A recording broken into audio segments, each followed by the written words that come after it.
What is Buddhist meditation? I'll give a quick introduction to the kinds of Buddhist meditation that are probably the most known and popular coming right up.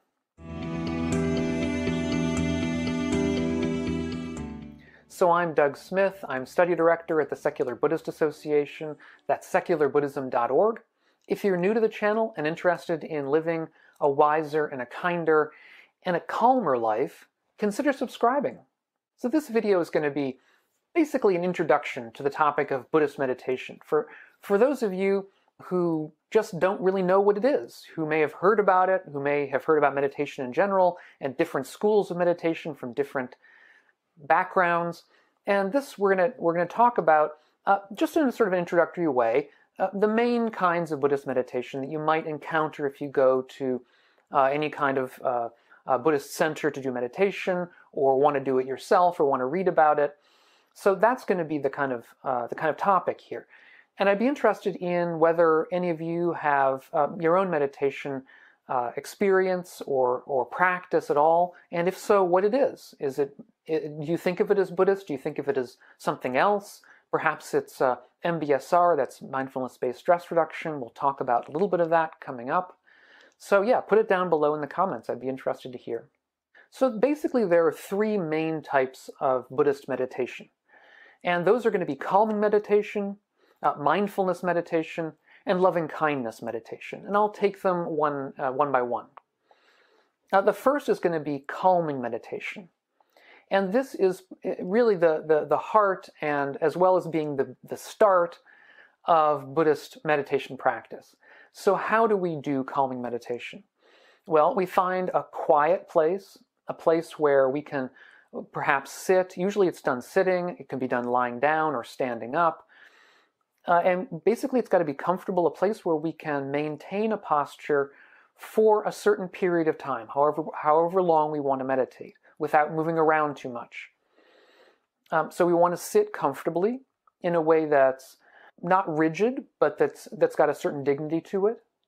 Usually it's helpful to close your eyes so that you're not getting too much stimulation through your eyes, or close them at least part way so you're not looking at things. And at that point, what you want to do is to focus on your breathing. And you want to focus on it in the place where it's most apparent, where you feel it the most. And for most people, that's going to be at the nose or at the belly. And so while you're breathing, you focus on the breath going in and the breath going out. And it's a gentle focus. You don't want to be too rigid about really focusing in, but a gentle focus, not too tight and not too relaxed, somewhere in the middle. And just follow your breath. Either it may help you to repeat to yourself inhaling and exhaling. For some people, it helps to count the breaths. So they'll count them from 1 to 10, and then they'll go back to 1 again. Whatever you find most useful. But what you will find almost immediately is that while you're paying attention to your breath, within a very few seconds, you'll find that your attention has wandered. You're thinking about something else. You're thinking about something that happened yesterday, something you have to do later on today, something you have to do tomorrow. Your mind will wander in all kinds of ways. And when that happens, you want to sort of gently and calmly bring it back to the breath. And that is the practice. It's a practice of repeatedly doing that, of finding where the mind is gone and then bringing it back to the breath. And if you've lost track if you're counting, just begin at 1 again. You don't have to do counting. Counting is simply one way of keeping the mind a little bit more attentive. For some people it works. For other people it's a distraction, and they don't find it useful. So do whatever you find works for you. And over a period of time, what you'll find is that this kind of a practice of simply following the breath as it regularly comes in and goes out tends to calm the mind. And as it calms the mind, it tends to quiet down the kind of internal chatter that we normally have. It may only calm it down a little bit, but we'll find that it does tend to calm it down. And when we notice that, we'll notice that a lot of that internal chatter is kind of repetitive or obsessive kinds of concerns and worries about whatever's going on, either what happened in the past or what's going to happen in the future. And so by focusing simply on the present moment and what's going on with our breath, we're sort of getting out of that chatter, and the chatter tends to calm down. And that alone can bring a kind of relief from a certain kind of mental suffering that happens when we're obsessively worrying about things. And simply by bringing this kind of relief, so it can bring a kind of a joy. A kind of a joy can arise within us. But now let's turn to the second kind of Buddhist meditation, which is perhaps the most famous nowadays, mindfulness meditation. And mindfulness meditation is where we basically engage in a non-judgmental awareness of the present moment, which will remind us of what we've just been doing with calming meditation. And indeed, that's quite apt, because usually we're going to do mindfulness meditation after a short period of calming. So we'll start by calming, we'll start by following the breath, focusing on the breath, until we get ourselves to a kind of a calm state. And then we may turn towards this sort of open awareness of the present moment in all of its manifestations. So we've just become aware of whatever's going on in our experience right now, whether it's a sound that may have occurred, or a smell we may smell, or some kind of a feeling in our body, perhaps from the way we're sitting, perhaps something is hurting us in our body, perhaps there's a nice feeling of a cool breeze. Whatever it might be, that is what we should attend to. And we attend to it itself, but also we open our minds and simply attend to whatever arises within the mind. So we aren't simply paying attention to, let's say, physical sensations, but also to mental feelings. So if we hear perhaps some kind of loud noise, and that makes us irritated, then we also pay attention to the irritation. We simply are aware of it. We're not trying to judge it. It's a non-judgmental, at least we're trying to cultivate a kind of non-judgmental mental state. So we're simply aware in a non-judgmental way of the fact that, we have some irritation here.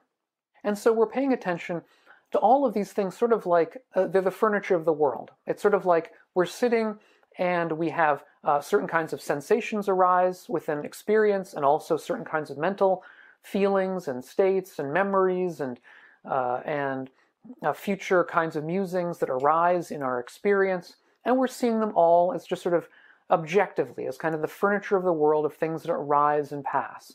And so that is kind of the way we approach meditation.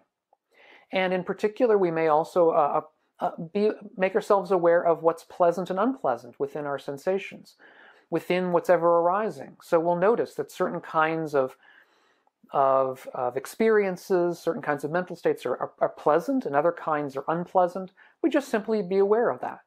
We simply be aware of the positives and the negatives. We're not trying to judge it, we're simply just aware of that aspect of it as well.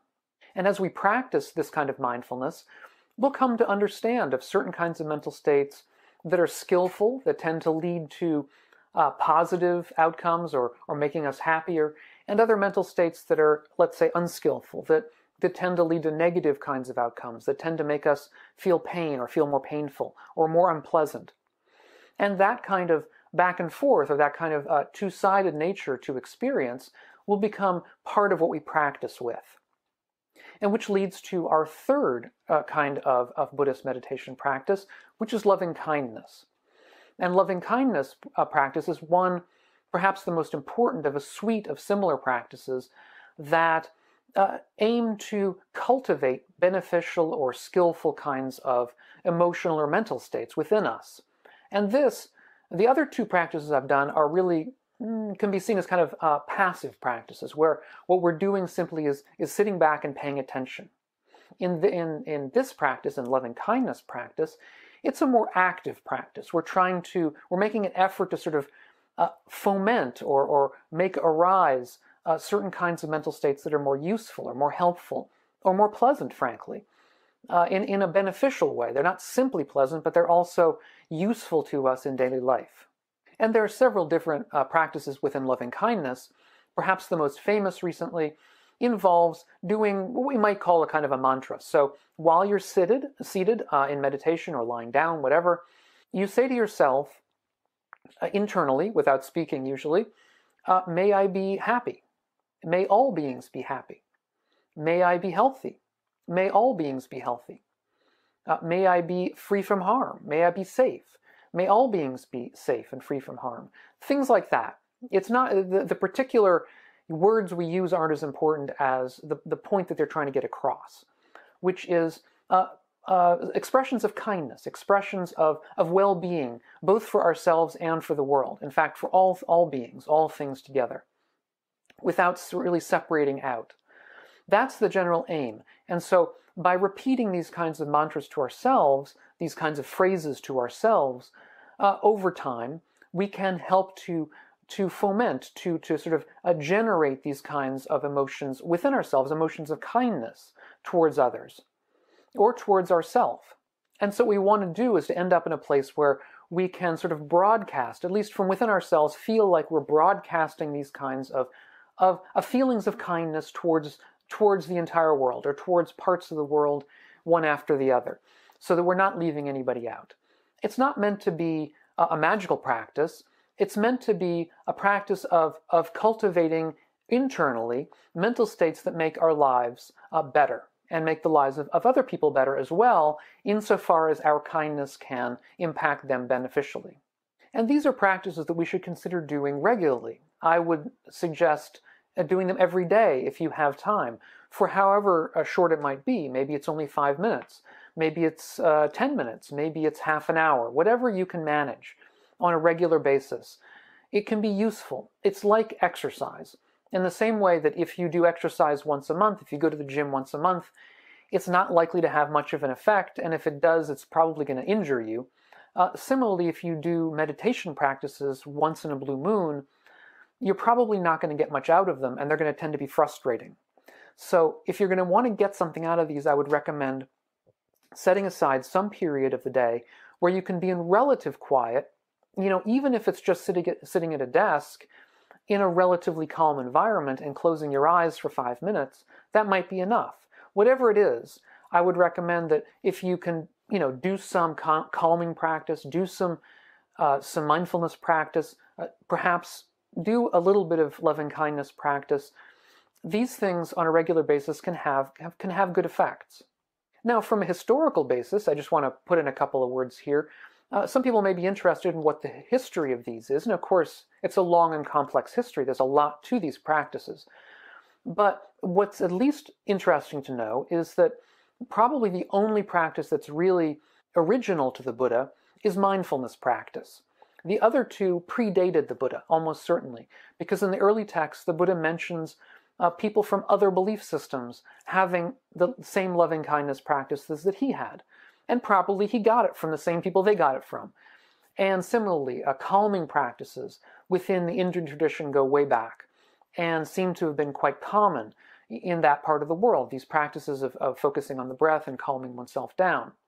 So as I said at the beginning, I'd be interested to know what your own meditation practice is like. Do you have one? And if you don't, why not? Do you not have the time for it? Many people don't, or feel that they don't. But other people may, if they really wanted to, carve out a certain part of the day. Have you been able to do that? And what kind of practice do you find yourself falling into?